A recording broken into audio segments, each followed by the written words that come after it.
Well, good morning, good afternoon, everyone. Welcome into another exciting Exploring by the Seat of Your Pants broadcast. My name is Jesse, and I know we've got a lot of new faces in the crowd today, including most of Bluescap Elementary. So welcome in Canning, Nova Scotia.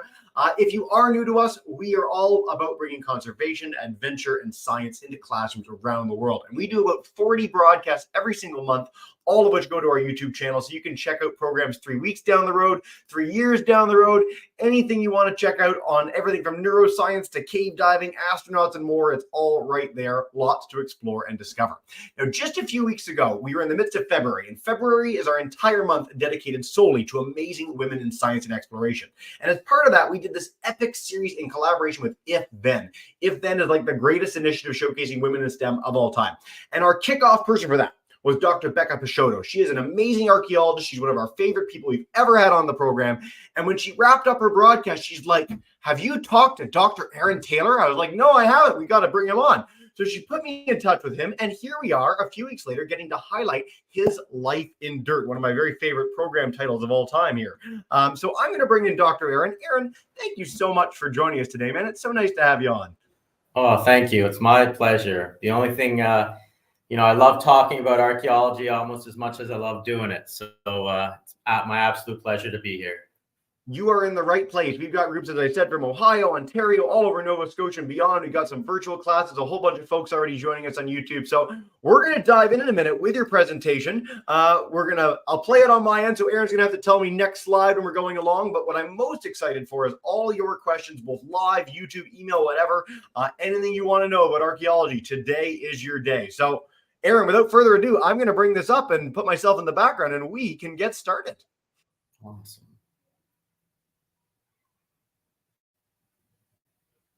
Yep, you're good to go, man. All right. So, again, thank you, Jesse. My name is Dr. Aaron Taylor. I live in Nova Scotia, and I'm going to give you guys just a few slides, a few pictures of what I do. I think the hardest part of this presentation was editing it and trying to find, cut out all the hundreds and hundreds of photos I have. So I put in 10. And the idea is just to give everyone a little taste of what archaeology is. Before I start, one of the big questions I get is, what got you started in archaeology? Did you always know you wanted to be an archaeologist? And the answer is pretty much yes. I grew up in rural Ontario, and I was always in the woods, running around, turning over stones. I just love being outdoors, and I love dirt. I mean, well, who doesn't love dirt, right? So I remember this one time I'm down by this creek and I'm turning over stones, and I see this little, what looked like an old campfire. And I see a little piece of broken ceramic, a part of a cup. And my mind just sort of took off, and it's like, could this be cowboys, or could this be escaped prisoners who are on the run? They built a little campfire. And I just love, creating stories of who it could be. And shortly thereafter, a friend of my parents came to visit, and he had actually dove on a shipwreck. And he was telling me these stories about, what he saw on the shipwreck. And I was like, oh my God. He's like, well, there's an actual job where you can get paid to find stuff created by people long time ago. And my mind was instantly blown. I was like, you mean I could do this for a job? And so for right at that moment, I was hooked. And it's really all I ever wanted to do. And I spent a long time in school, but it was really worth every minute. So that's how I got started. My first, if you can go to the next slide. So one of the things that I love most about archaeology is not just the finding things, but it's the people you meet along the way. Some of the people in this photo, this was a public dig in Cuba, in Havana, Cuba. And we were looking for a house site that was about 300 years old. And here's a group of Canadians working alongside some Cubans. The people in this photo, none of them were archaeologists, but they always wanted to try it. So I brought a group with me to Cuba, where I've been doing projects for years and years and years. And They just loved it, actually getting to touch pieces of history. And some of these people in photos are lifelong friends of mine. It's amazing the people that you get to meet in this profession. Next slide. So from the hot, sunny, hot downtown heart of Havana, here's another location where I get to work in this beautiful national forest in France. This project, one that's near and dear to my heart, is a recovery project that I do with DPAA, Defense POW MIA Accounting Agency. And Dr. Becca Prosciutto may have talked about this with you. She is actually my supervisor. And this work consists of looking for downed aircraft and trying to find the remains of the people who died in the crash. So the United States has an active recovery program where they actively search for their military personnel who are killed and are missing in action. The remains were never found. We don't have a program, so I'm trying to start one in Canada. But right now I'm working with the U.S. government to find their missing in action. And here was a project we did last summer in France. I'm heading to Austria for another recovery mission in May. And this was a field school, so I got to bring university students with me. So I know a lot of you students, you're still in elementary school, but soon it'll happen soon, where you'll be in high school and thinking about maybe what you want to do for a living or what you want to study. And if archaeology is something that you might be interested in, there's lots of field schools that you can participate. And it's a really great way to find out, is this something for me or not? Next slide. Here we are at the end of our mission in France. We're all exhausted. That's the flag for the United States missing in action. It symbolizes someone who is still missing. And I was given this flag by an American veteran, and it comes on all my missions with me. And here's a photo of the entire team. We have myself, Canadian archaeologist. We have a American forensic anthropologist. We have Canadian students. We have a Belgian translator. We have American Army veterans. A real international team. And we're in search of American heroes, because I really believe that that's what they were. They were young men, early 20s, asked to do an incredible job, and many of them sacrificed their lives. So I'm very honored to be part of this project, trying to find their remains and bring them home so they can have a proper burial for their families. Next slide. Of course, it's a field school, so and all the great places that I get to travel to. I had always wanted to go to Vimy Ridge.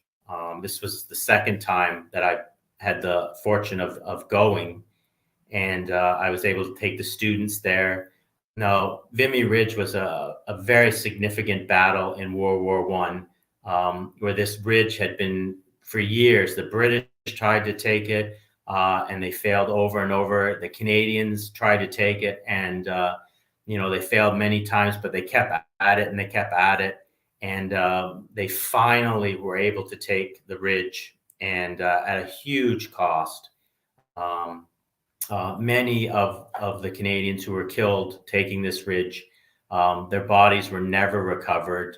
And right now, it was interesting when I went to visit, they can't mow the grass there. They have to use sheep because there's so many unexploded bombs, is one of the reasons they can't recover the remains. And it's just too dangerous. So they actually have sheep who graze on the fields to keep the grass low. Next slide. So recently in February, I took a group down again to Cuba. Love Cuba. and we were looking for the graves of British soldiers from the Battle of 1763, so really old. And although we didn't find any British soldiers in the cemetery we were looking for, we came down on a crucifix, and then we came down on some human remains. And what we found was it was a convent, and we found the remains of a nun and her crucifix. And what's interesting about that is the documents, the historical documents that you read, it says that the cemetery should have been emptied. So that's one of the things I really love about archaeology. I mean, I love history too. I love history books. I love reading about history. But in archaeology, you get to read about something, and then you get to what we call ground proof it. Is it true? Can we find this in the ground? And while the documents say the cemetery should have been empty, or there possibly were British soldiers buried there, the archaeology came back with no British soldiers, but there were still nuns buried in this cemetery. So this was very exciting for me and for the entire group, being able to use archaeology to answer questions, and it gets me really excited. Next slide. And here we are. That's a really good friend of mine, Cuban archaeologist. And when you're doing archaeology, so we're down into the Graveshaft, and you can see the white things in the sand are limestone.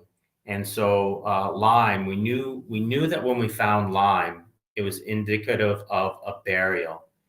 So we knew we were close. And when you get close like that, you get out the little wee tiny tools. And it's very meticulous and painstakingly slow. But you want to make sure you do it right. And so we were down with little tools, taking turns. He's with a little air pump, blowing the sand off of some bones. I'm not going to show any human remains in this presentation, but we're just about to come onto them. And again, we get out these tiny little tools, and we just work so slowly. With archaeology, it's a destructive process. You can't unexcavate something. It's destructive. So that's why you got to work so slowly and painstaking to get it properly done. And we document everything. So we're drawing this, we're photographing this, we're measuring it. So you get to use lots of math, which is a lot of fun. I remember when I was studying math in elementary school and high school, going, am I ever going to use this? Yes, you do get to use it. And I just love math. I love history. I love being outdoors. I love working with my hands, meeting great people, going to really cool locations. So if that sounds something that you might like to do, then maybe archaeology is for you. Next image. And of course, again, it's the friends you meet. This was a project. We were looking for the original Havana site. We're back in Cuba, still in Cuba. And so we had this base where we were camping out in this small little town in tents. And we had to figure out how to get to these different sites because there were no taxis, there were no cars to rent. And so every day a farmer said, I'll make sure you get to the site. So one day he showed up in a cart pulled by 2 oxen, so 2 cows. Another time he brought us with a carriage with a horse. And this time he brought us to the site. There's about 8 of us on this old tractor from the 1950s. And he let me drive it for a little bit. So that's me and my really close Cuban friend, the archaeologist Marcos, in the background. So, in archaeology, you never know what's going to happen. You never know who you're going to meet or the experiences you're going to have. But this was one of my favorite days. It's just an awesome experience. Next slide. And so part of it is not just digging, of course. So we're looking for the original city of Havana. And don't think of it like a big city now where you see all these big buildings and stuff like that and parking lots and shopping malls. That's not what it would have looked like. And so um, I'm walking in these farmers' fields, and all over the valley, if you walk in fields, it's good to get the permission of the landowner. But if you are a farmer or live on a farm or live near a farm and can talk to the farmer, I guarantee you, if you walk a freshly plowed field, you will find ceramics. You'll probably find parts of smoking pipes. Possibly tools made by First Nations. And if you do find those sort of things, that's great. I encourage you not to pick them up. Call the museum. If you're in the valley, you can give me a call. But call your local museum and have a professional archaeologist come out and take a look. Because once you pick these things up, they really lose the context. And that's part of the story. Where something is found almost tells you as much as what you find. So it's really important to, it's fun to go out and look, but it's really important to leave it there and contact someone or get your parents to contact someone. Usually your local museum will know exactly what to do. Next slide. And so we went from, inner city of Havana, forest in France, back to a field in Cuba, a cemetery in another city, and here we are walking through the jungle. So you really get to experience all sorts of things, and this was one of my favorite experiences. Again, we're looking for this settlement site, and we're traipsing through the jungle, and you sort of feel like Indiana Jones. And there's this big tree that had fallen over across a river, and we had to, walk across the river. And one of the partners fell into the water. It wasn't very deep, but it was just this adventure and trailblazing. And we had to cut a path through the jungle there, and there's huge spiders and big spider webs, and you're walking along and you're thinking, I don't think there's any place I'd rather be in the entire world than what I'm doing right now. And that should be what you look for in what you want to do with the rest of your life. I know you're young right now, and most of you, and that's fine. You haven't got a clue what you want to do. But find what your passion is. Don't worry about making money. Find what you're passionate about. And then my grandfather used to always say, and my dad says, you never work a day in your life. So find what you're passionate about, and you'll find a way of making a living doing it. And that's what I've done with archaeology. Of course, I've had great support from my family, encouragement. I'm doing something that I absolutely love, and I hope that each and every one of you find that thing. And it may take a while. I've had a couple careers, although I loved it as a kid. I was trying to figure out when I got older, well, how can I make a living? And I went into social work, and I did social work for a long time, and I enjoyed it. But this pull back to do archaeology was always calling me. And eventually my wife said, Aaron, quit talking about it. It's now or never. It's your dream. It's your passion. Go and do it. So as an older student, I went back to university, did 3 more degrees, did my PhD, and it was really worth every minute. So I think that's my last. Is there next slide? I think that might be. Oh, there we go.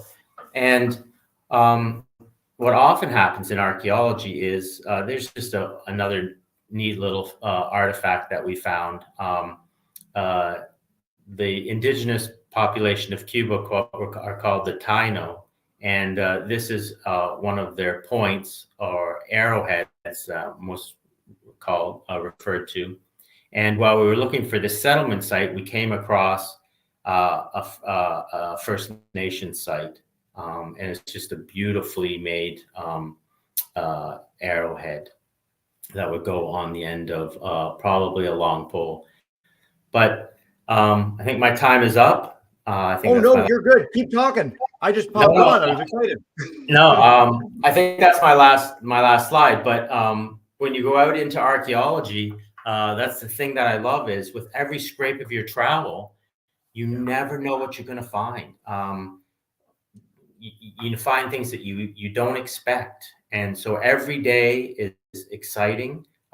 There's lots of days where you go out and you find nothing.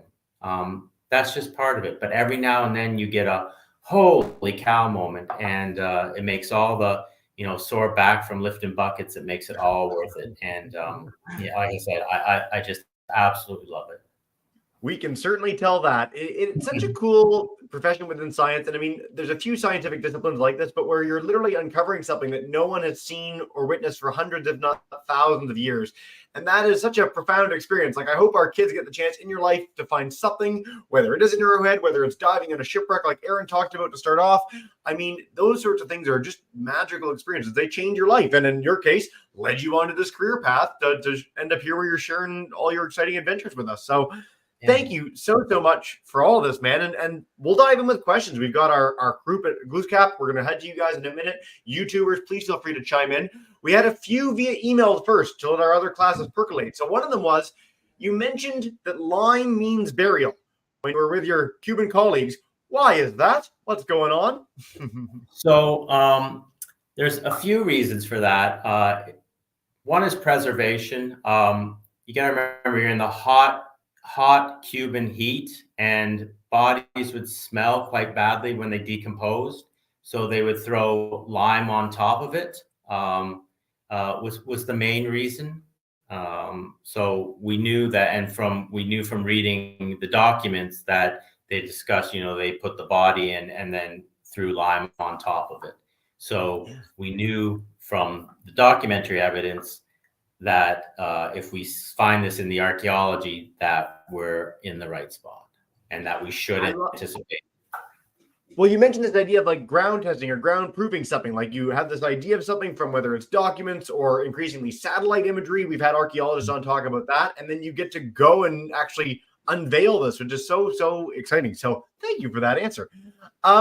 We have a question we always get. I knew we were going to get it, and it might be one that our live classes are going to ask too, but they'll have to find even more questions. And that is, do you have a favorite place you visited? You've had the chance to go quite a few spots now. Anywhere, we're going to hold your feet to the fire. Anywhere that jumps out? Everywhere is different. In Nova Scotia, for example, we have one of the oldest sites in North America. It's the DeBert site. It's a First Nation site, Paleo-Indian site. And it's 13,000 years old. And to put that in perspective, the Great Pyramids of Egypt, which I'm sure everyone's heard of, are old. But this site is 3 times older than that. So I've worked on great sites in Nova Scotia, First Nation sites. I don't know if I have a favorite site. I have favorite experiences. Working with the Cuban archaeologists was amazing. Doing the recovery projects in France were extremely meaningful to me. So I don't have a favorite site. I have favorite experiences. I think about that a lot. Do I have a favorite? But no, I really don't. By the way, you're not alone. Most scientists that we have on that are asked about favorite places don't. But I love the DeBert site thing, which I just linked into the chat and StreamYard and YouTube. That's amazing. And I think it's really important to highlight this idea that, like, when I used to think of history, I thought about, the Inca and Maya and Aztec and Egyptian civilization. And I mean, certainly there's a lot of incredible history there, but there's history in our backyard, wherever you're joining from. If you're in Nova Scotia or Ontario or Oregon today, it doesn't matter. There are so many things to find close to home. There are archaeologists working wherever you are on planet Earth, and you can be among them. So that's a very important fact. And I'm so glad you highlighted that, Aaron. Thank you, man. Yeah. Let's head to our Miss Lewis's class. GS, if you guys want to unmute your mic, I'll come to you live for a question, and then we'll take some more from online. Hi, guys. Hi.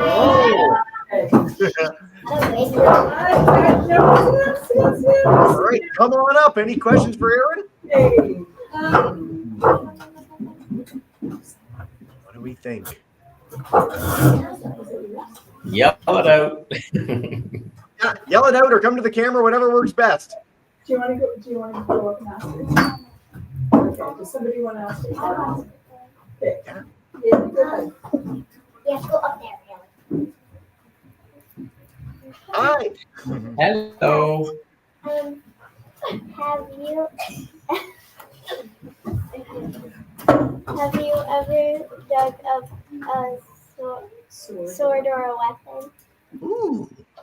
Oh, I've dug up, excavated parts of a musket, so an old rifle. I've excavated a lot of musket balls. I haven't excavated a sword, although I would love to excavate a sword. So muskets and musket balls are the main things, main weapons that I've excavated. Again, I've excavated lots of arrowheads, points on spears, which would have been used in battles. It's funny, I was excavating a site down on the Annapolis River, not far from the university I work at, and we had found some artifacts, some stone tools in the water, and I saw what would have been a knife, they call it, and I put my hand down in the water. It eroded out of a bank, so it was in the bank for a long time. It eroded out, and I went to pick it up, and it was a site that was about 4,000 years old, and I reached my hand down quickly, and I split my finger wide open from a knife that was a stone knife. It was a stone knife, but that just shows you the technology that they were using and the craftsmanship that they could create something that could still slice my finger after 4,000 years. So they use those sort of things for weapons too. But to answer your question, muskets have been what I found. Interesting. Thank you for that. I'm sorry about your knife experience, but good story out of it at least, I suppose. Scars are awesome. We got a great question as a follow-up to this. So is there a thing that you'd most like to find? Is there a place that you'd most like to go? Something, I mean, as you said, you'd love to find a sword. Is there anything that's like a dream archaeological find for you? Yeah, I get this question too a lot. For me, what I really want to do is there's 27,000 missing Canadians from the First and Second World War. And what I really want to do is create a program in Canada where we actively search for those people who are still missing. So I don't know if it's a dream thing to me, but it's the thing I'm most passionate about and the thing that I most want to spend the rest of my career doing. So that would be the answer. I mean, who wouldn't love to go to Greece and dig ruins in Greece, of course. But for me right now, I think creating a Canadian program and finding those Canadians who served their country honorably, were unfortunately killed, and whose remains were never found. That's what I want to do for the rest of my career. One of my favorite things in these broadcasts is to find that there's so many different disciplines that people can take and use the scientific training that they have to do good for the world. That's a perfect example for archaeology, and I'm glad we got the chance to highlight it in the program today, and I wish you the very best of that. You'll have to have you back on in the coming years as you continue to follow on that path. That's very cool, Aaron. We're going to head back to Miss Lewis's class live. If you guys have another one, unmute your mic, come on back in. YouTubers, keep them coming. Email classes, wherever you want to share questions from, we'll be taking them. Bella's coming up. Hey, Bella. Oh, Bella over here. Bella's the computer. What was the coolest thing that you've ever dug up? Or the first thing you've ever dug up? The first and the coolest, Aaron. Oh, the first, as an archaeologist, the first thing I dug up was a chicken bone. I got kind of excited, and then I realized it was a chicken bone, not a human bone. So that was the first thing. As a kid, I dig up cool looking stones or pieces of pottery and stuff like that. The the coolest thing is probably that 4,000-year-old stone knife. Is something that I thought was really amazing. But the thing with artifacts is everything tells a story, and that's what archaeologists are. We're storytellers based on evidence that we find in the ground. So sometimes just a simple piece of ceramics, people are like, oh, it's just a ceramic. It's like, no, ceramics tell us when people were at this site, because we know when the ceramic was created. There's a chronology for ceramics. So that little broken piece of ceramics can tell us, oh, this was the British in 1763. And, it was a piece of ceramic that only the rich people used. So every artifact you find tells an important story, because at the end of the day, that's what you want to do, is you want to be able to tell a story about who lived here, what they were doing, why they were here, how they lived, and what happened to them. And so that's what archaeologists are supposed to do. And so a simple little thing like a broken ceramic can give us a ton of information. What a cool answer. Thanks, man. We are nearing the end. Time flies when you're having fun in these broadcasts. And so I love this question as a wrap up. And you talked about a little bit of this in your end of the presentation itself, but for our kids that might want to go on to be archaeologists, they're in grade 4, they're in grade 6, grade 8, whatever. What is something that they can do today? They're done this broadcast, they go home, that can lead them on that path. Maybe it's something that they research, maybe it's something that they can do in their own neck of the woods. Anything you'd recommend, Aaron? Yeah, go to your local museums. Your local museums have lots of programs. They'll be able to tell you about public digs. Bug your parents. There's lots of communities, areas that offer public archaeology opportunities. Read your history books and go out and walk in the woods. Go out and walk in fields that have been plowed. There's so many things to do. But yeah, bug your parents and embrace your local museums, because they really need support. They provide an invaluable service to the community. And I remember my parents taking me to museums, and I just fell in love with history. It's one thing to read stuff in history books, but to actually go out and be able to look at an object, or even better, dig an object up and touch it. Miss Lewis's class a few years ago came out on a public dig with me, and I was just so fun watching students dig in the dirt and find something. And you could see there's just the spark of light just went off in their eyes, and some of them were just hooked. And so that's what I tell students is work hard in school and get your parents to find opportunities for you, because there are a lot more now than there were when I was a kid, for sure. Yeah. Aaron, I'm going to go to my local museum. I'm going to leave in like 2 seconds, but I'll say farewell first. Thank you so much for the inspiration and all of this today. For our classes across North America, thank you for tuning in. Do check out Becca's program and all our other things in archaeology on our YouTube channel. Just type in archaeology. You'll see everything from like scanning Cambodian villas to hanging out here at the Birch site in Nova Scotia. We've done some Parks Canada archaeology programs before. All right there. Lots to explore and discover. And Aaron, what we do to wrap up every broadcast, I'm going to bring in Miss Lewis's class. If you guys want to unmute to say a big thank you and farewell. YouTubers, if you guys want to scream and yell at home as well, the more screaming, the happier I am, really. But welcome in, guys. Thank you so much.